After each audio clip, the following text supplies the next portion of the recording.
Third edition of the classical intensive that was held this time in Jaffna.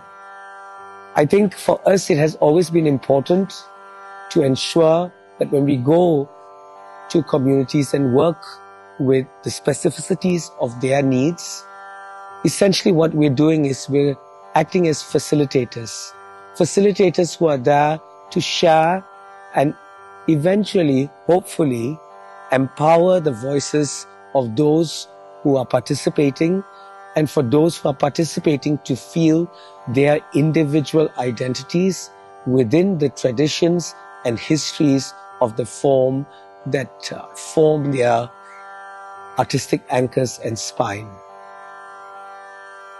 First day, முதலாவது நாள் ஆரம்பிக்கும் பொழுதே Mervin sir ஒரு அற்புதமான ஒரு கலைஞன். அவருடைய திறமைகளை எங்களுக்கு வார்த்தையால் சொல்றதுக்கு எனக்கு அனுபவம் இல்லை, வயசும் போதாது. அவர் அவ்வளோ ஒரு அனுபவசாலி.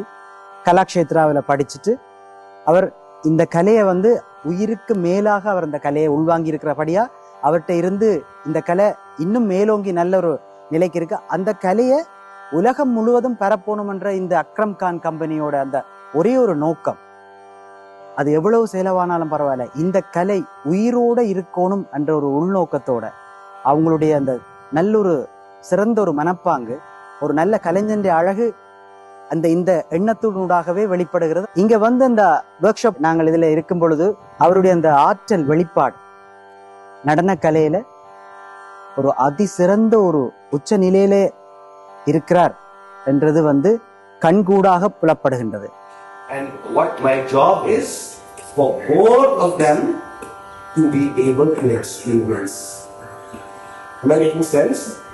Right? So when I say that person doesn't know something like Sama Melody, only someone who is music knowledge will understand the Sama Melody. So how do I get that person who doesn't understand to feel? சாதாரணமாக ஒரு ஆசிரியரிடம் படிக்கும் மாணவர்கள் அதை கற்ற பிறகு சீரான பயிற்சியின் மூலம் ஒவ்வொரு நாளும் அவர்களை எவ்வாறு அவர்கள் மெருகூட்டிக் கொள்கிறார்கள் என்பதை நான் அண்ணாவின் இந்த பயிற்சிகளின் மூலம் நான் கற்றுக்கொண்டேன். ப்ராக்டிஸ்ங்கிறது எப்படி ஒரு கலைஞரை அவர்களுடைய அனுபவ ரீதியாக எப்படியாக முன்னுக்கு கொண்டு வருகிறது என்பதையும் அவர்களுக்கு ஒரு தனித்துவத்தை எவ்வாறு கொடுக்கிறது என்பதை பற்றியும் நான் இந்த ஒரு பயிற்சி பட்டறையில் கற்றுக்கொண்டேன். அதே போல் ஒரு சிறிய கண்ணசைவாக இருந்தாலும் அதில் எவ்வளவு நாங்கள் ஒரு நுணுக்கத்தை ஒரு பார்வையாளர்களுக்கு நாங்கள் அதை தெரிவித்துக் கொள்கிறோம், அதை எப்படி கன்வே பண்றோம் என்றதை பற்றி மிக நுணுக்கமாக நுட்பமான ஆழத்தினையும் நான் தெரிந்து கொண்டேன்.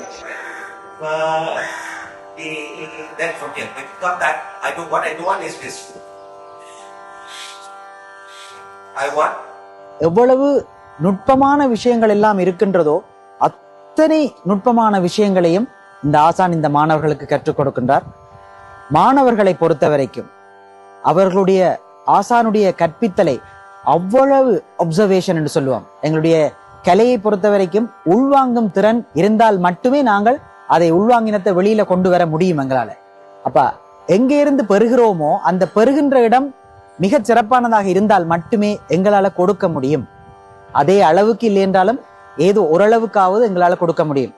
கொடுக்கின்றவரிடம் ஒன்றுமே விஷயங்கள் இல்லை என்று சொன்னால் நாங்களும் உள்வாங்குறவர்களும் சரியாக உள்வாங்காம கொடுக்கிறதும் அரைகுறையாகவே இருக்கும். அந்த வகையில இந்த ஆசான் எப்படி கற்பிக்கின்றார் என்பதை இங்கேயே இருந்து நான் ஒரு இசை கலைஞனாக மிருதங்க கலைஞனாக கண்காணித்துக் கொண்டு வருகிறேன்.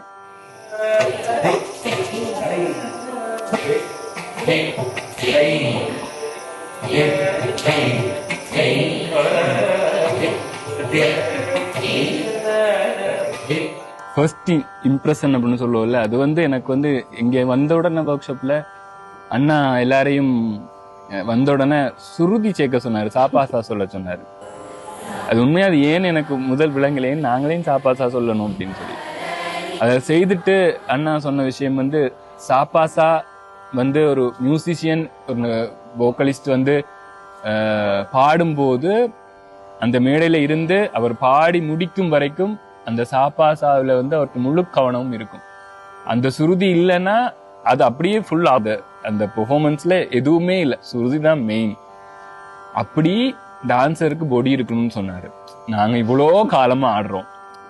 இப்ப நான் கிட்டத்தட்ட நினைக்கிறேன், நான் 15-16 வயசுக்கு பிறகுதான் படிக்க தொடங்கினேன். இப்போ ஒரு 15 வருஷமா ஆடிட்டு இருக்கிறேன்.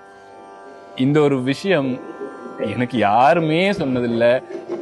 அந்த எப்படி ஒரு மியூசிஷியனுக்கு சுருதியோ அப்படி நீங்க உங்க பாடியில கவனமா இருக்கணும் அப்படின்னு எனக்கு இதுவரைக்கும் யாரும் சொன்னதில்லை.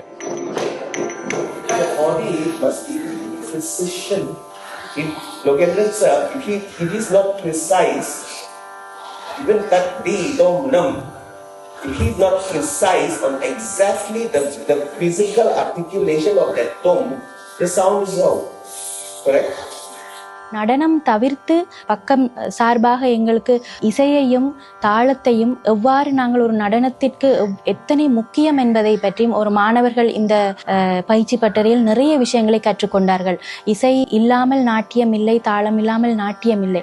இதனுடைய முக்கியத்துவத்தை அவர்கள் தெரிந்து கொண்டார்கள். இந்த பயிற்சி பட்டறையின் மூலம் நிறைய நுட்பமான விஷயங்களை நானும் இதில் கற்றுக்கொண்டேன்.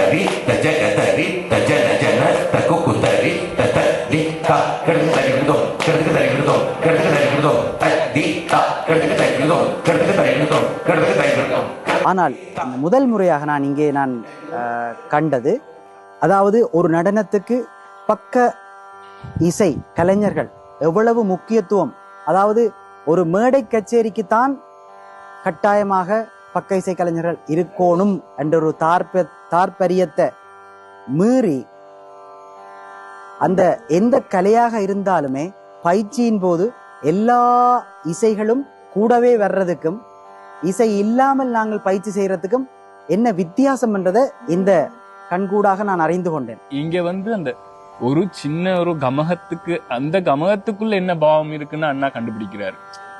இந்த அசைவு இப்படித்தான் வருதுன்னா அதுக்குரிய பாவம். இப்ப இந்த மியூசிக் வந்து டான்ஸுக்கு முக்கியம் அப்படின்றது இது வரைக்கும் எங்களுக்கு ஒரு ஆப்ஷனா இருந்தது. ஓ மியூசிக் தேவை டான்ஸுக்கு அப்படின்னு. இப்ப அப்படி இல்லை. மியூசிக் இல்லாம ஒன்றுமே இல்லை. மியூசிக் தான் முழுமையா எல்லாத்தையும் கொண்டு வருதுன்ற மாதிரி ஒரு இது இருக்கு. அப்ப இப்ப இன்டென்சிவ்க்கு முதல் இருந்த அந்த மைண்ட் செட், டான்ஸ் கொரியோகிராஃபி அப்படின்றத விட இப்ப நான் மியூசிக்கை விசுவலைஸ் பண்றது எப்படி டான்ஸ்ல அப்படின்றதான் இப்ப நான் அதிகமா இங்க இருந்து எடுத்துக்கொண்டேன்னு நினைக்கிறேன்.